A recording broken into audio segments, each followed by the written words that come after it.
Sa mundo ng palakasan, all set na lahat para sa weigh-in bukas ni WBO IBF champion Nonito, the Filipino Flash Donaire at Japanese challenger at boxing veteran Toshiaki Nishioka. Isang araw bago ang weigh-in, ipinagmalaki na ni Nishioka na nasa best condition na siya at handa ng tanghaling bilang best fighter sa 122-pound category. Bukod pa dito, sinabi din ng Japanese challenger na hawak na niya ang susi upang mapatumba si Donaire.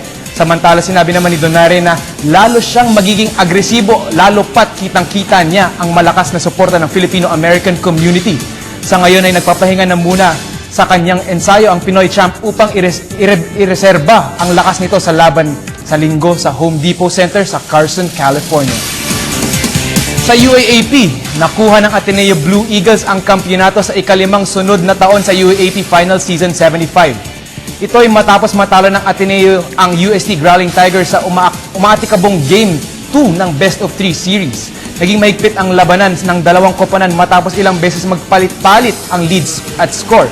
Naging tie sa 29-29 pa ang score sa pagkatapos ng first half. Natapos ang laban sa score na 65-62. Samantala, itinakda naman bukas ng gabi ang victory party at traditional na bonfire ng Ateneo Blue Eagles.